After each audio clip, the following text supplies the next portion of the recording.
Hi, and welcome to Crash Course Physics. Today, we're going to jump into the space-time continuum. Just kidding.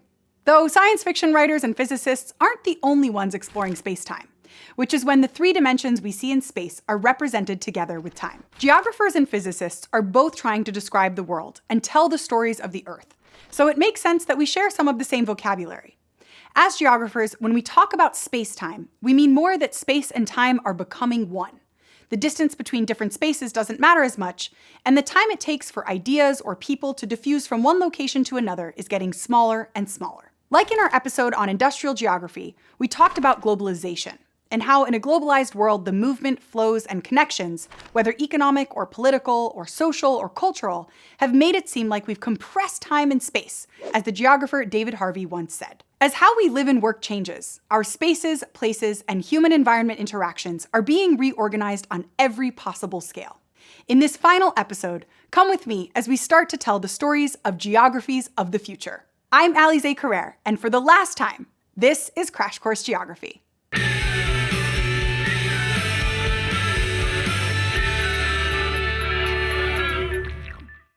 For our last episode of Crash Course Geography, it seems fitting to come full circle and revisit our fundamental geography tools: space, place, and bananas.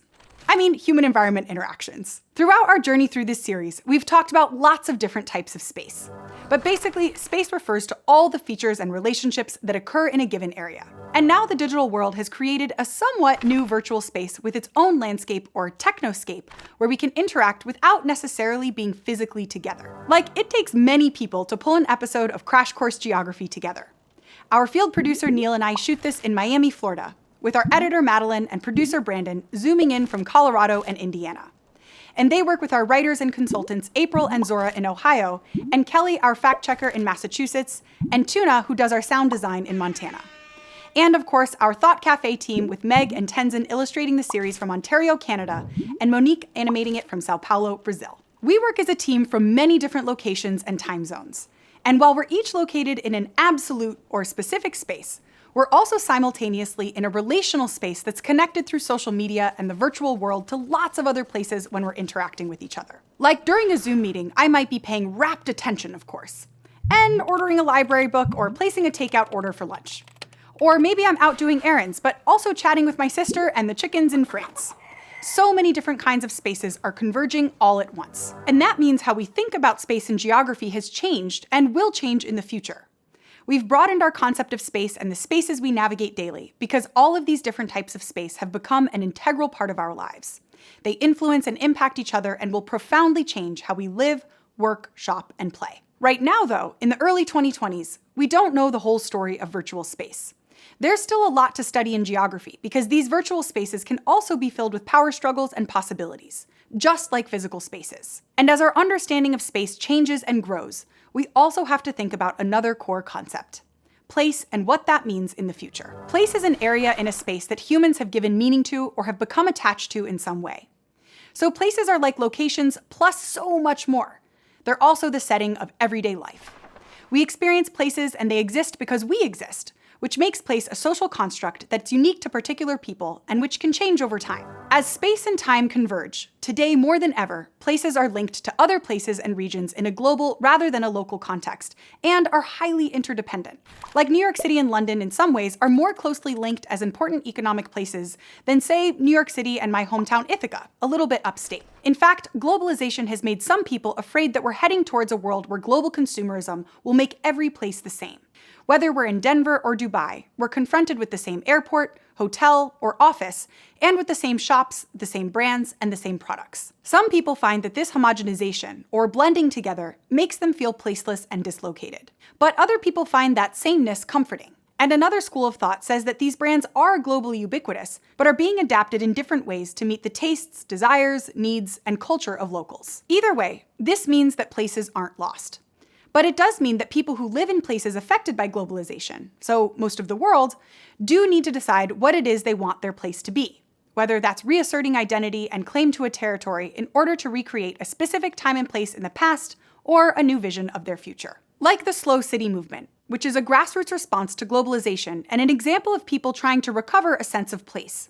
The goal of slow cities, or Cheetah Slow, is to develop places that retain healthy environments, good food, sustainable economies, and a vital community life based on seasonal and traditional rhythms. Like Damyang County in South Korea, which has improved its physical environment by restoring its traditional gravel pathways and creeks and has strict building regulations to make sure new construction is in line with the town's historic character.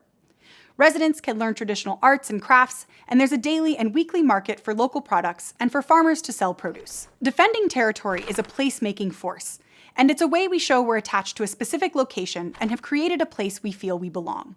So in some ways, globalization has made local settings more important than ever before. And even though globalization seems overpowering, there are still so many local differences in what resources are available or how the space is organized. So really, places are constantly under construction as people respond to the opportunities and constraints of wherever they are. Which means as geographers, we'll continue working to understand what makes people, places, and regions different from one another. One of the areas our new understanding of space and place are on display is in the new world of data. Many of our interactions are part of information spaces, made up of data points that are controlled by just a handful of organizations. And data is the new oil. Whether we're shopping, in school, at work, or simply taking a walk, we can leave a virtual trail or digital footprint through websites we visit, messages we send through different platforms, and even cameras, whether it's a security camera at a local store or your neighbor's doorbell monitor. In this surveillance landscape, our locations and our identities are used to extract data.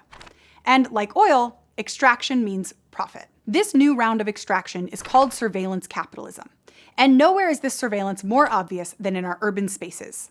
Today's cities are also smart cities, saturated with cameras and sensors that secure homes, workplaces, and everything in between, with the goal of making our cities safer and more efficient. But creating smart cities also means we're letting a massive amount of data be collected.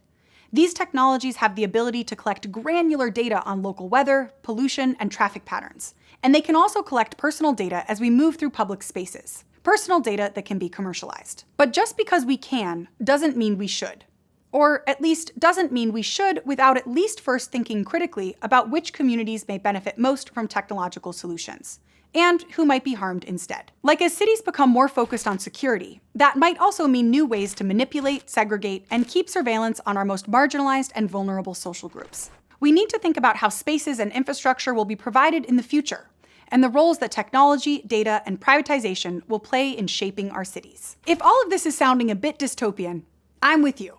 But as geographers, we can study these new spaces and economies and ask questions about the relationships and patterns that they form. In fact, environmental geographers have studied what happens when we restrict access to public spaces and the problems that creates in great detail. When communities stop being in charge of their own spaces, it amplifies negative consequences. Like when fisheries start being privately owned, it ends up consolidating and limiting who can catch fish.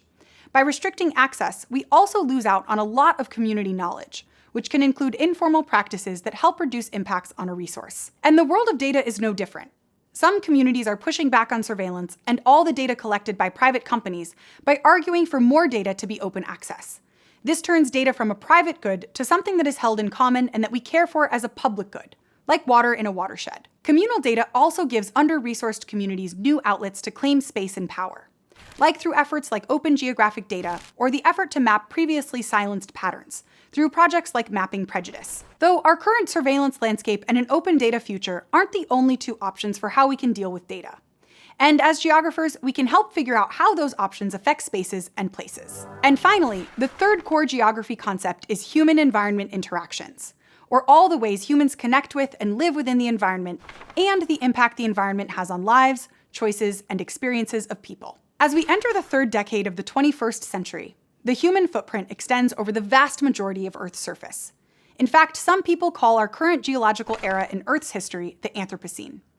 It's the period where human activities like agriculture, industrialization, and urbanization have had far-reaching effects on Earth's ecosystems. And this is an important piece of recognition for geographers, because it means our work has renewed relevance as more people recognize the idea that the natural world is inextricably linked with the human world. But the Anthropocene holds both promise and peril, and it's important how we think about it.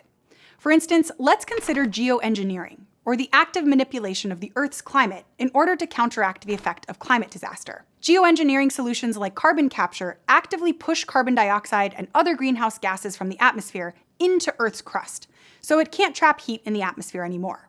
And reducing the amount of carbon dioxide we put into the atmosphere is a goal that's socially and geographically dispersed. That means countries and societies must all participate to reduce the carbon dioxide and other greenhouse gas emissions. But another geoengineering solution, solar radiation management, which is when we reflect a small amount of the energy from the sun back into space rather than letting it reach us on Earth, is the inverse. It's adding aerosols or space reflectors to our atmosphere, rather than taking them away. Geoengineering the climate like this requires advanced technological capabilities.